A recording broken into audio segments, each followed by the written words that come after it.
Hi everyone, myself Bella, and I'm the Program Advocacy Manager at AdagioVR. We provide mental health solutions for accessibility and inclusivity. Hi everyone, my name's Sanya. I'm the CEO and co-founder of AdagioVR, and I'm so happy to be doing this podcast series with Bella.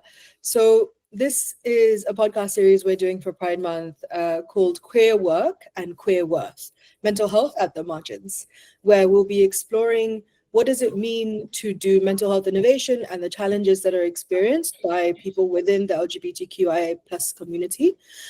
We started our work at Adagio VR with this particular community, and I'm so excited for today's guest, which Bella will speak about now.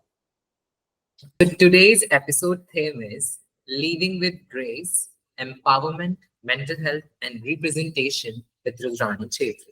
Our first guest, and she's been working tirelessly from since years for the betterment of the trans community and for LGBTQIA plus community.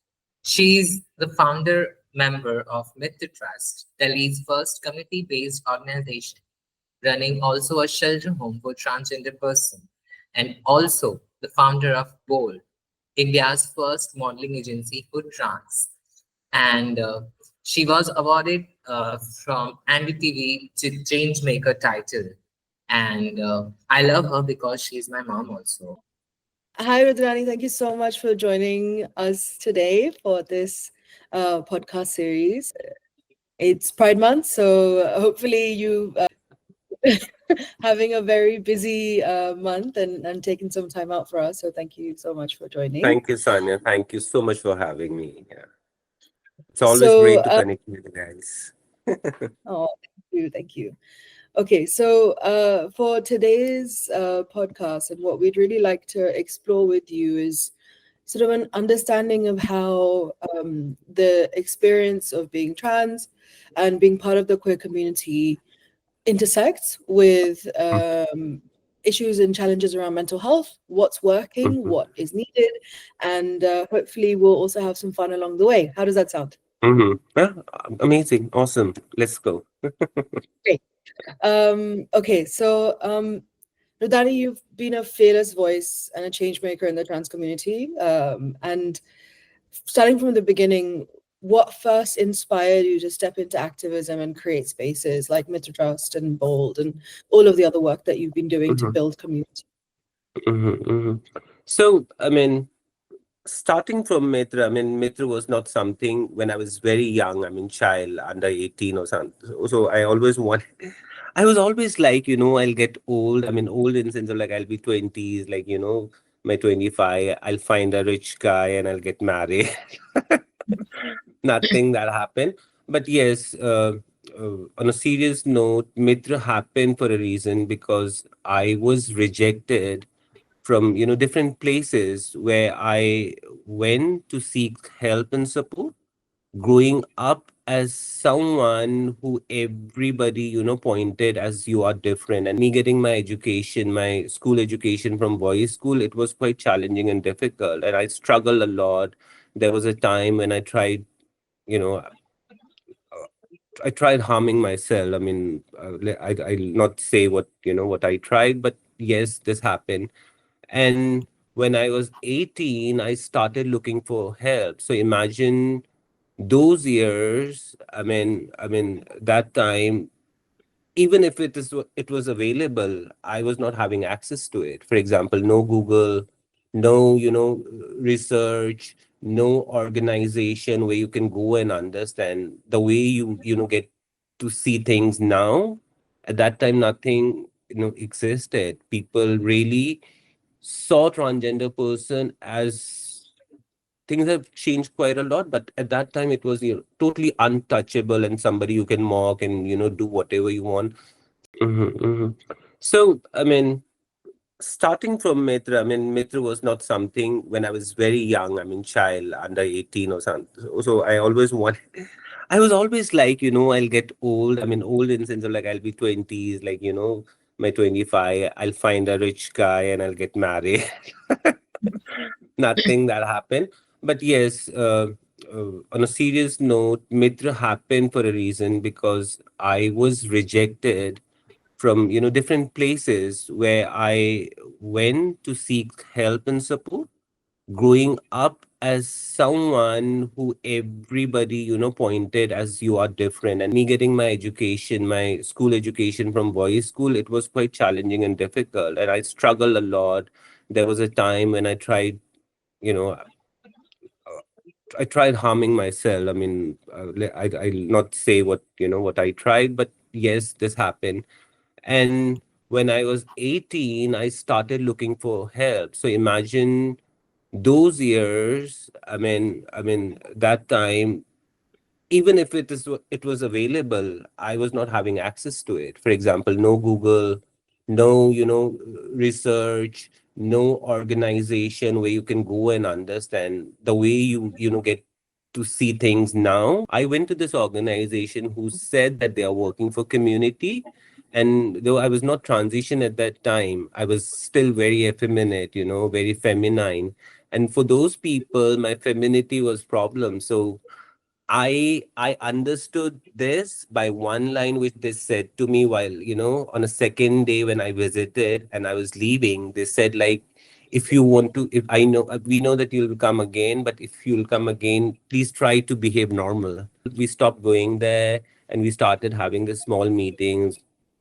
at different places, at parks, dhabas, and over a cup of tea with almost no money, but we all wanted to sit together and have this chit chat and try and understand. And then a friend of ours who was lawyer, who's a very well known lawyer, who was part of 377, this whole thing, and he then guided us and said that, see, things are already very difficult for community. At that time, police and other people used to harass a lot, community, uh, on the basis of 377, though it read very differently, but they used to harass. And he then told us, get structured, get organized. So in case if something goes wrong, you do have, something to support you. And so this is how Mitra started. Because of my rejection, at other places. Amazing. Thank you. Bella, you have a question? Yes, ma'am. So, ma'am, as we all know, you are an icon for our community, and what personal experiences shaped your understanding of mental health and identity as a trans woman growing up in India? I think we face this because we have been rejected by the families, and we have been rejected by the partners who we believed will support us for the entire lifetime. Till date, I have seen no success story of a trans woman having a partner who she sees as like a husband or a boyfriend or whosoever. So these rejections break you, and a lot of people then suffer and go through a very bad time. But one of the primary in the case of trans feminine person is your love life. I mean, this is the bitter reality. A lot of people may not want to talk about it, but this is the bitter reality that you get rejected by this other person, and then you believe you have no worth. You can do any harm and damage to yourself. It can be substance abuse, it can be other suicidal thing or XYZ. But yeah. Yeah. Makes a lot of sense. That hurt can manifest in many different unpleasant ways. So I think your assessment like really reflects a lot of the experiences also of the different community members we've worked with to support their mental health. And a lot of it is rooted in that sense of rejection, and it allows those individuals to let a lot of other harm in their life, right? So like you Hmm. said, substance, but also violent relationships, kind of self-sabotage, and many such things. So um, definitely this is something that requires a lot of work. But Rudrani, I have to say that having faced so much rejection yourself, like when you Hmm. were young, you didn't have an organization that saw you for you and accepted you, Mm-hmm. and Mm-hmm. so many things that you shared. With all of that, you still use that to create something and not to kind of get stuck in it. So there is hurt, but there's also transformation. So I'd love Yes. to understand from you, what was it for you that allowed that? Like, why were you the one who didn't, sink deeper into that suffering, but were able to transform? I think that would be really important and so inspiring, I think, for so many other people to understand. Sanya, I don't think so that I'm not somebody who's not suffering and I'm the one who is, the stronger one. Of course, I'm also going through the same thing. But I think for a Yeah. lot of us, not only me, it's not that I'm a star by, I've started doing something. I think there were a lot of people who engaged into it and they said like, we are not going to take it anymore. And it was same for me. Sometimes even when you're hurt, you're broken, you have to stay stronger. Yeah, I mean, when you are for sure, you do understand that nobody is going to come and help you. And also as a human being, I realize that lot of people get so busy in their life, because of their own situation, their own problem. But some of us do manage sometime. I have not given 100%, but I'm still trying to, create something where people can get support. So this was the only feeling, because when I got rejected, I thought like, at least I do have this education, I do have access to a lot of resources, lot of people who can guide me in this process of creating something which is going to help other people. Because when you see, especially trans feminine people, it's very recent. I've started working with trans masculine people, but working with trans feminine people, I've always seen they don't have education. They drop out very early age. And when you see the whole entire social demographic, it's kind of a trap. It's kind of a trap. The survival itself is so difficult that you get engaged into sex work, then you get into traditional setup of how they survive. Yes, it's, evidently a really big challenge, and I have to say, like, um you the special thing I think about you, Rudrani, is that you, like you mentioned, like, it's not like you didn't have those challenges. It's not like you're going through them, but the resources you have around you, you were able to use them, which is amazing. And yeah, I think definitely your kids are benefiting from that within Bella. I'm speaking. Sure, ma'am. But I think, the I can speak from personal experience on that, because like, we met at the bar of like a random event, and Mhm. you kind of tolerated me speaking at you about this issue and around mental health, and you kind of were patient enough to listen and engage with us. So why did this ability to kind of accept and engage with people in itself is a amazing strength that you have. Because I believe engaging and having communication, having this dialogue is very important. Otherwise, if I would have not spoken to you, imagine, I mean, just maybe you have gone to some other person.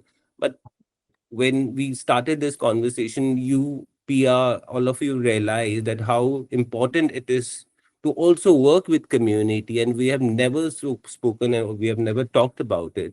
I remember when Rudrani ma'am shared me about AdagioVR and their program. So, firstly, we have seen so many programs regarding mental health. We have done so many surveys, so many uh, focus group discussions, but it was a different and unique program related to a virtual reality workshop. Very candid about this. I'll say I was very greedy at that time when Pia, proposed me this. I said, when you don't have any support related to this, and if you're trying something and you have this faith that this is going to really help, let's grab it. I said, let them do.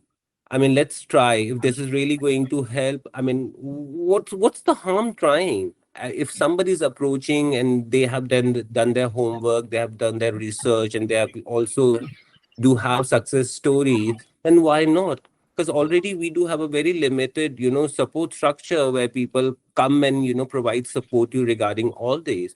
I mean, a lot of people who attended this sessions, they have come to me, they've spoken to me, and I see them smiling. So you sometimes really don't have to go and check and evaluate, having this tick boxes, one single line when you meet, one single dialogue in morning when you meet, and you can make out you're doing better than week ago. So, ma'am, I just want to ask you again, how can an organization can build trust with the community? Because there are support, there are programs, but still there are a gap between availing those services and like community is still having issues regarding mental health. I think community engagement is very important because when I see a lot of programs and a lot of project who come with their expertise, they never engage community with them. I think their opinion is very important. How they want their program to be designed is very important. This is the only way you can gain their trust. So I see a lot of program failing because they don't involve them. They don't want to have their opinion. For a lot of people, it's just statistic, it's just number, it's just this pie charts where they want to see graph going up and down. Don't see beneficiary as somebody who's a number of your program. See beneficiary as somebody who's a friend. When we started our conversation, I spoke about mental health, saying that a lot of people uh, look for this emotional bond and support because they have been rejected. Yeah, and I think that was definitely our experience, right? Like it was so helpful to work with you guys to design the program rather than to try and just come in and bring some technology Mm-hmm. or some science and say this is what has to happen. The fact that you guys have like a weekly therapist coming in and still the perception is that there is no mental health support because that Mm-hmm. support is so outside of the reality of the community that even though there is somebody coming a week by week, but because they're coming in talking at you rather than working with you, it's not Mm-hmm. even part of the equation. But the fact that, when we came into Mitr Trust, we spent time with you guys to learn that there was, this male therapist coming in every Mm-hmm. week that wasn't being used as a service. And the fact that somebody had decided that that was the best provision, going into a NGO that's focused primarily on trans and LGBTQ community and expecting them to tell this person about their deep personal trauma and expecting that they will have those conversations and access mental health support through that medium.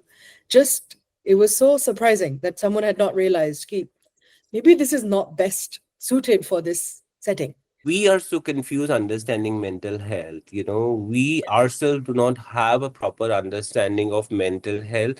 So we are also not in position. Even today, I said I'm fine saying that I don't understand all of it. I mean, I just do understand if you are going through something emotional depression or xyz, there are people, there are therapists who are going to help you. And I don't think so it should be a problem whether your therapist is male, female, or trans. But only thing is they have to learn and understand. Just don't be there because there is a program and you have to be there for 4 hours and you're expecting somebody who was beaten yesterday night so badly wanna come and share things with you. Because a lot of us, when we want to establish ourselves, when we want to project ourselves as somebody who is good in the society, even if we are going through bad times, we'll come smile and we'll pretend that everything is so happy in our lives. It may not. I mean, there can be a very different situation and scenario for a lot of us. These are my crazy daughters, so bear with them. Coco. Yep. That's your primary source of mental health support, right? Your dogs. Yes, yes. I mean, they are the one because I stay alone, and when I come back home, and these who are the only one who come, at me, and I feel very safe and guarded. because of them. So that's what I'm saying, it can be anyone, human, pet, but only as a trans person, what we look for is love, this support. Lot of us, the bitter reality, just off, going off this, I've seen trans women investing or spending, whatever you want to say, 80 to 90% of their earning for their, partners and male partners and other intimate partner, which means that they are so desperate to have somebody in their life who they can look up to and say he's there and he's going to protect me. When these kind of separation happens, there is no authority, no, parents, like any cis hetero structure. When, the partners get separated or something happens, there is entire system who comes and, try to reunite you and solve things. But for us, we are left alone. There's nobody, and then you realize you're of no worth, and you can do whatever with your life, because even after that, nobody's going to care about it. Ma'am, as also I'm an artist, actress, and I've been learned these things from you only. I remember when I first saw you on YouTube only, and I used to see your interviews at late night at 2 p.m. at 2 a.m. And one day I saw you, and you were giving interview for something, and it was so amazing learning things from you. I have done so many projects because of you. So, do you think Bold as a pioneering space for trans visibility and expression? How do you see modeling and media impacting the mental health and confidence of trans people and youth Mhm. also? And do you feel industry is truly inclusive and there is still a tokenism? The reason behind Bold. It was somewhere in 2014 or somewhere. I don't even remember the date now and year. I tried entering a mall where I was I was not allowed to get in, and they said like there's nothing available for you. I stood outside for almost half an hour trying to convince this, security person that we are no threat, we're not going to harm anyone. It's just we are going in for a simple business, and we'll do our business, and we'll get out, and we're not gonna show our faces to you again. And there was also a female security person who said, "Man, there is nothing available for people like you." And I stood there for almost hour and more, and I was thinking, what this malls and these places are for? I mean, and then I realized that how people see us, because this is how, majority of time, they see us as, like, maybe begging a traffic signal, maybe doing sex work.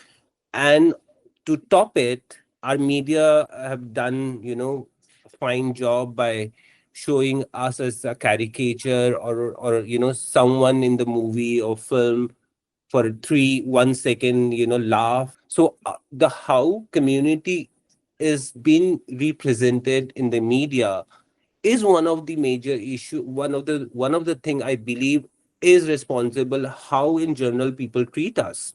If somebody teases me with, one kind of a dialogue, I get at that point that this is coming from, this film or this, television soap or whatever. If they see us as somebody who cannot enter a mall and there is nothing available for us, then I I promise myself that we'll create something that, one of us posters will be inside.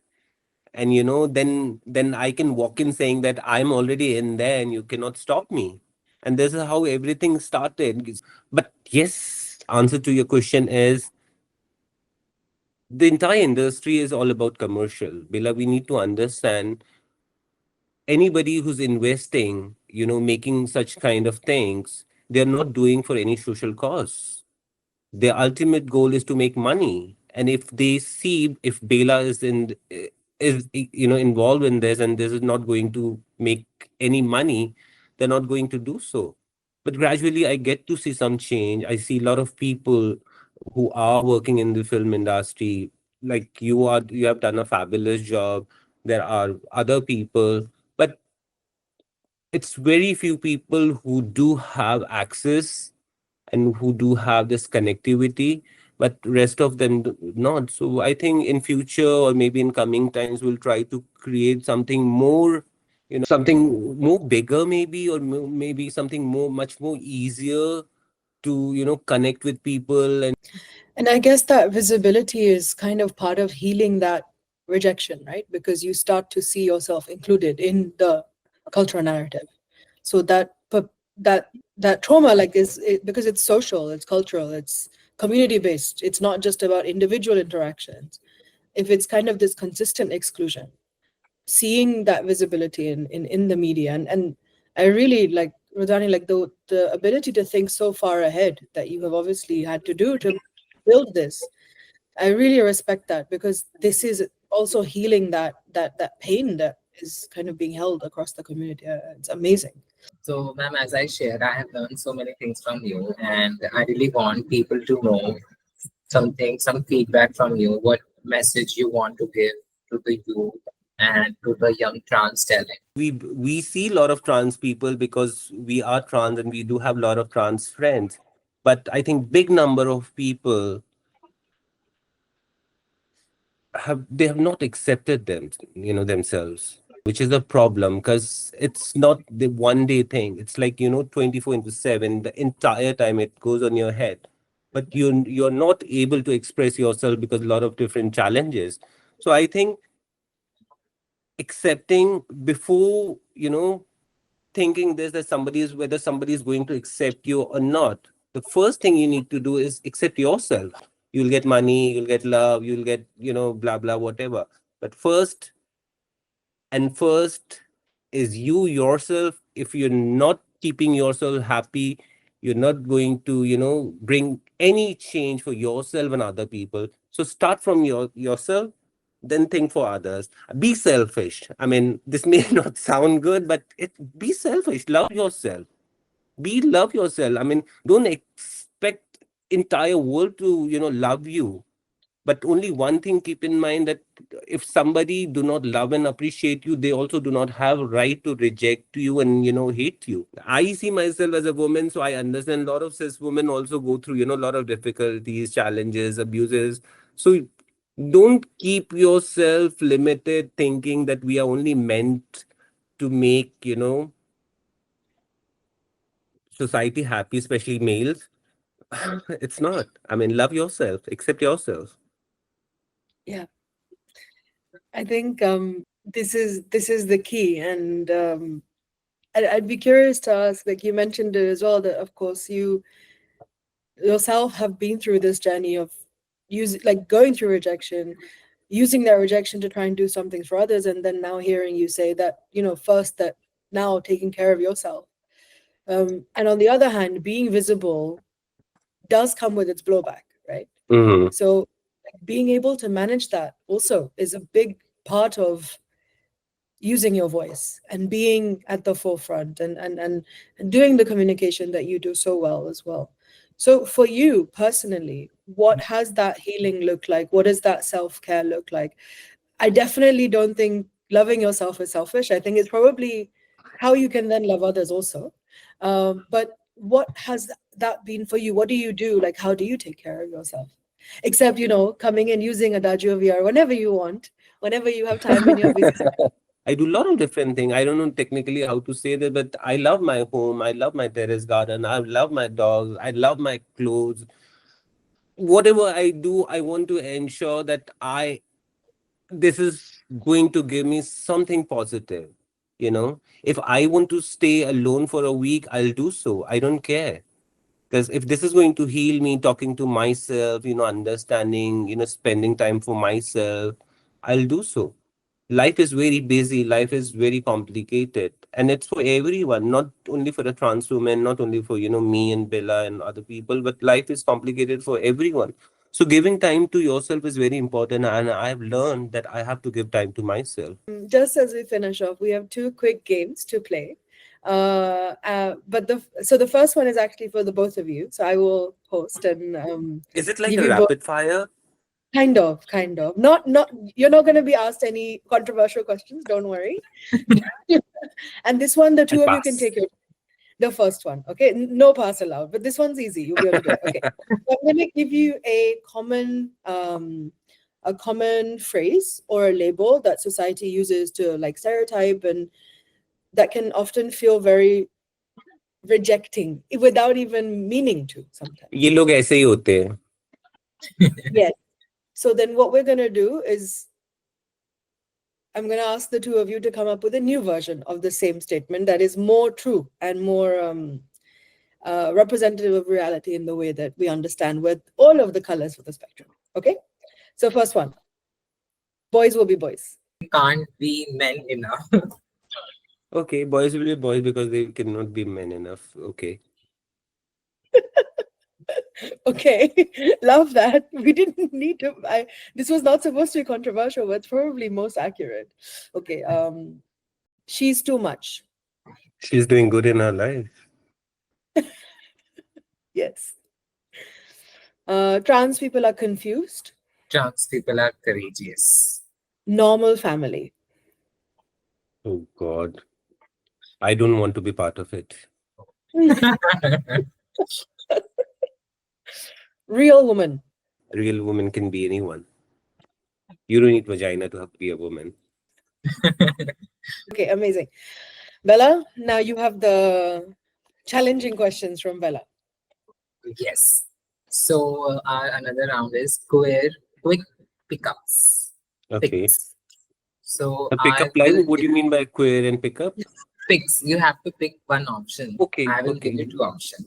Uh-huh. So pride parade or solo beach trip. Oh God, you're going to put me in trouble now. So you have my answer.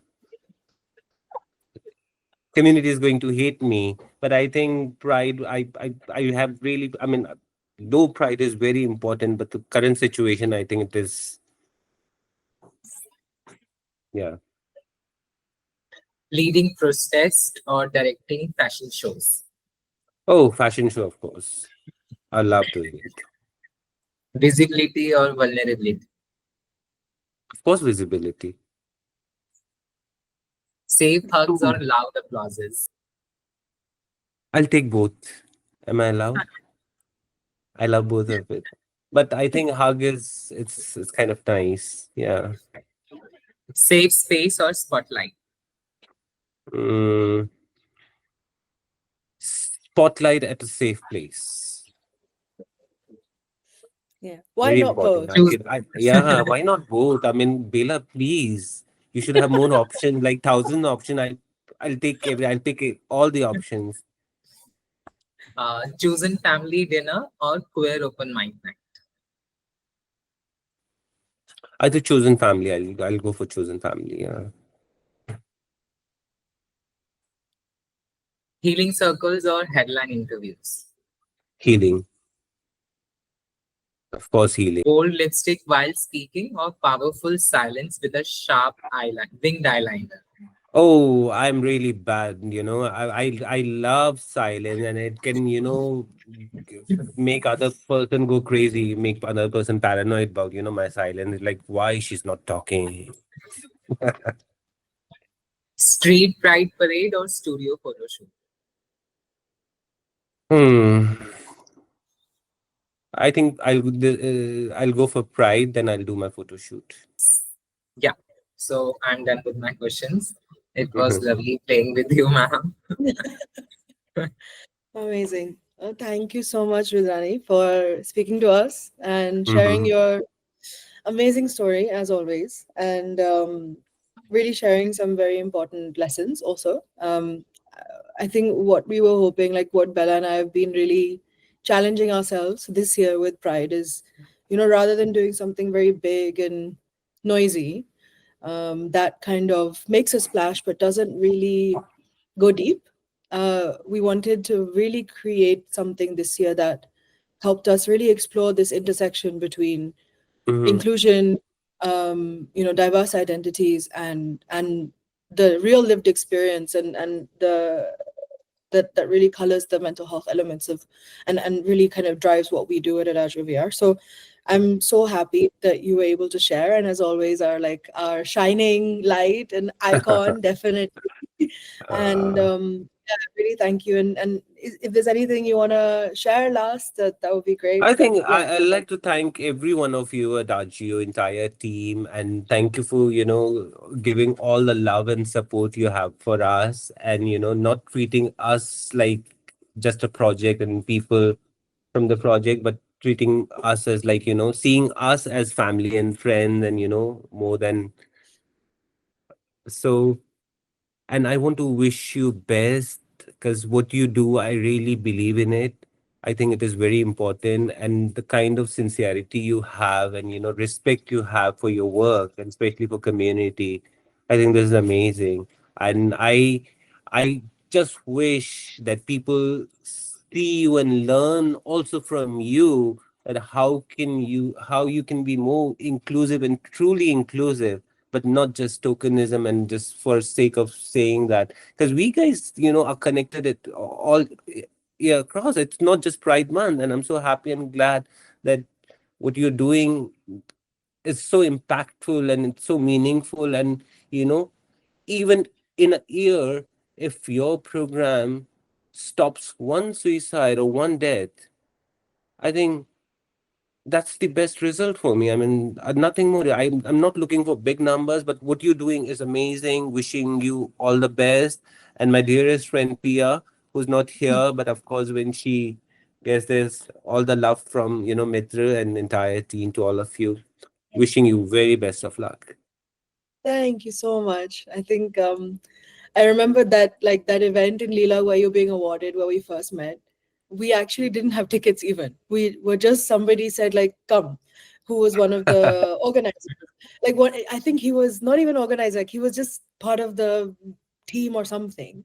And he said, Mhm, just come see like what's happening in India, what's the new like future mhm. of like young India and what they want and all these things. And of course you were being awarded. And I'm so happy that just standing at the bar, like you decided to, like talk to me, and how that has evolved in like in these many years. And yeah, your family. So thank you so much for being part of that family, and working with us, and always pushing us also to think how best we can provide our services to the community that we feel a part of. So thank you. Thank you. Thank you. Thank you. Thank you, Bela. It was Thank you, such ma'am. a. Lastly, I want you to wish our viewers Pride Month. So, Mhm. like, we would want you to wish our viewers Pride Month. Now, Okay. you So happy wish. Pride to everyone, but just don't, celebrate Pride in the month of June. Celebrate Pride entire year, your all life, because having a Pride is very, very important. And who we are very proud of ourselves, and keep celebrating. Be colorful, be joyous, live happily, and, celebrate your life. Happy Pride to everyone. Happy Amazing. Pride. Thank Thank you you. so much, ma'am. Bye.